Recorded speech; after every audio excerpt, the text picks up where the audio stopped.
Bisakah sebuah buku melampaui batas waktu dan memberitahu dengan tepat apa yang akan terjadi di masa depan yang tampak mustahil? Mengetahui masa depan adalah salah satu hal yang paling menarik bagi kita sepanjang sejarah, ya kan?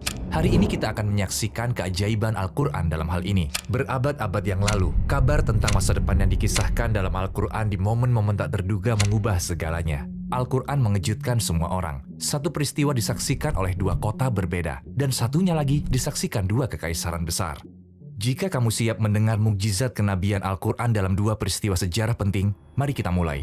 Pada tahun 603, Nabi Muhammad SAW berusia sekitar 32 tahun, tapi belum diangkat menjadi nabi. Pada zaman itu, dua kekuatan besar pada masanya sedang berkonflik. Kekaisaran Sasaniyah berperang melawan Kekaisaran Bizantium dan meraih kemenangan besar. Akibatnya, Kekaisaran Bizantium mengalami kekalahan yang belum pernah terjadi sebelumnya. Mereka kehilangan banyak wilayahnya. Saat ini Armenia, Suriah, Irak, Mesir, dan seluruh Anatolia dikuasai. Akhirnya, Kekaisaran Sasaniyah mengumpulkan pasukannya sampai ke perbatasan Istanbul, ibu kota mereka. Pada waktu yang sama, bangsa Afar dan Slavia juga mengepung Istanbul. Selama bertahun-tahun, Kekaisaran Bizantium mengalami kekalahan besar berturut-turut. Pada tahun 616, berita tentang peristiwa ini sampai dan menyebar di Mekah, dan para penyembah berhala di sana merayakannya. Ini adalah wahyu tahun ke-6. Tapi apa yang membuat mereka begitu senang?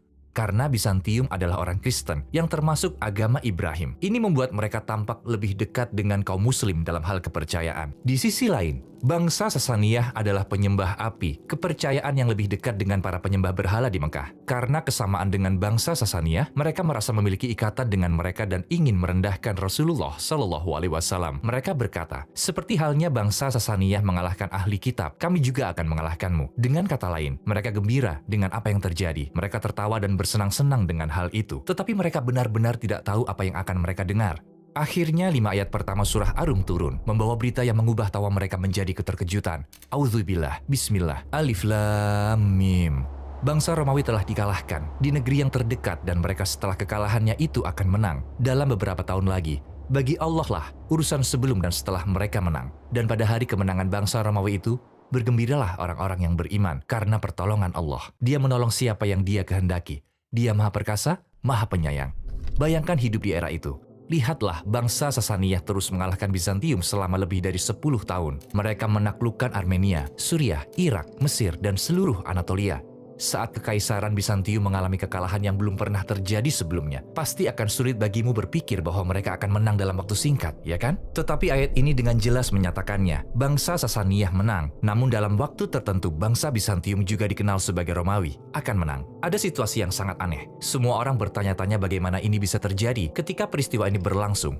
Heraklius, gubernur Afrika dari Kekaisaran Bizantium, merebut takhta dengan kudeta.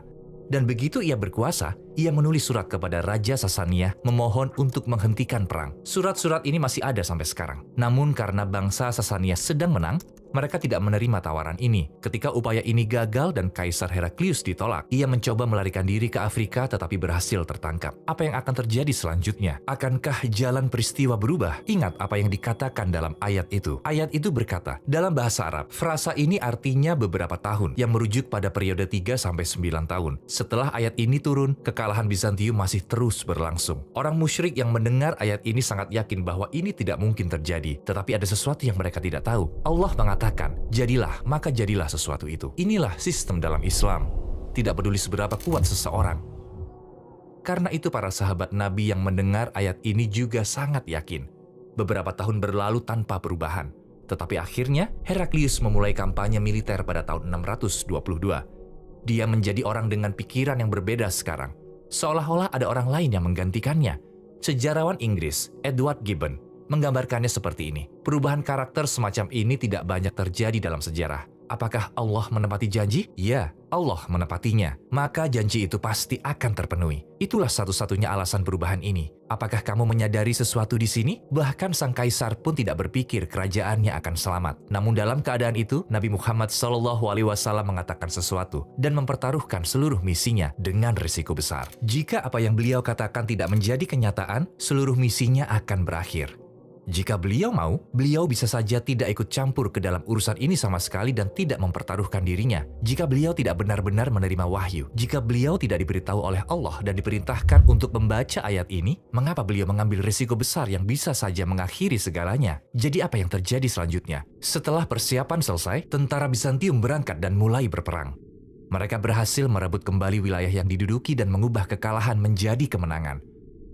Mari berhenti sejenak dan fokus pada apa yang terjadi saat itu antara kaum muslim dan penyembah berhala di Mekah. Orang-orang muslim telah hijrah ke Madinah karena mereka tidak diizinkan untuk beribadah di Mekah, di mana mereka menghadapi penyiksaan dan penindasan. Pada tahun 624, pertempuran Badar terjadi. Jika kamu ingat, ada ayat yang berbunyi, dan pada hari kemenangan bangsa Romawi itu, bergembiralah orang-orang yang beriman karena pertolongan Allah. Artinya saat bangsa Bizantium menang, kaum mukmin juga akan bergembira dengan pertolongan Allah. Jadi pasti ada peristiwa lain selain kemenangan bangsa Bizantium. Apakah peristiwa kedua itu? Tentu saja, itu adalah kemenangan melawan penyembah berhala di Mekah. Meskipun kalah dengan jumlah 3-1 dan lemah dalam peralatan, kaum muslim menang dalam pertempuran Badar. Jadi sekarang tahun 624, kapan ayat-ayat itu diturunkan? Pada tahun 616. Jadi kedua ramalan ini terjadi dalam periode yang disebutkan dalam ayat itu. Maka sekarang kaum muslim bergembira atas kemenangan mereka di Badar. Dan pada saat yang sama, menyaksikan terwujudnya kabar tentang bangsa Romawi yang diberikan dalam ayat itu. Apakah kamu tahu detail menarik lainnya tentang kesuksesan yang mengejutkan ini? Sejarawan Bizantium Theophanes berkata, saat peristiwa ini terjadi, tidak ada tentara berpengalaman di pasukan Bizantium. Demikian pula, seorang sejarawan lain, Susan Weisbauer, melaporkan bahwa tentara Bizantium tidak terlatih, malas, tanpa perlengkapan militer dan pengalaman tempur. Dia menolong siapa yang dia kehendaki. Jadi tentu saja ini terjadi atas kehendak Allah. Al-Quran meramalkan peristiwa yang tampak mustahil dan membuktikan bahwa Al-Quran adalah kitab kebenaran dengan menunjukkan mukjizat yang membuat orang tak bisa berkata-kata lagi. Sekarang mari kita bicarakan mukjizat kedua dari Al-Quran yang sudah disebutkan di awal. Bertahun-tahun setelah mukjizat pertama, terjadilah mukjizat kenabian lainnya. Kita pergi ke Madinah pada tahun ke-6 Hijriah. Singkatnya, setelah hijrah ke Madinah, Nabi Muhammad SAW dan para sahabatnya mengalami 3 pertempuran besar, Badar, Uhud, dan Ahzab. Sekarang kita berada di tahun ke-6 setelah hijrah. Situasinya cukup tegang. Suatu malam, Nabi Muhammad SAW bermimpi yang akan berdampak besar pada Islam. Dalam mimpi itu, ia mengunjungi Ka'bah bersama para sahabatnya. Tapi mengapa mimpi ini penting? Karena mimpi para nabi dianggap sebagai wahyu. Artinya kejadian ini pasti akan terjadi. Nabi pun bangun dan menceritakan mimpinya kepada para sahabat, dan mereka merasa sangat gembira.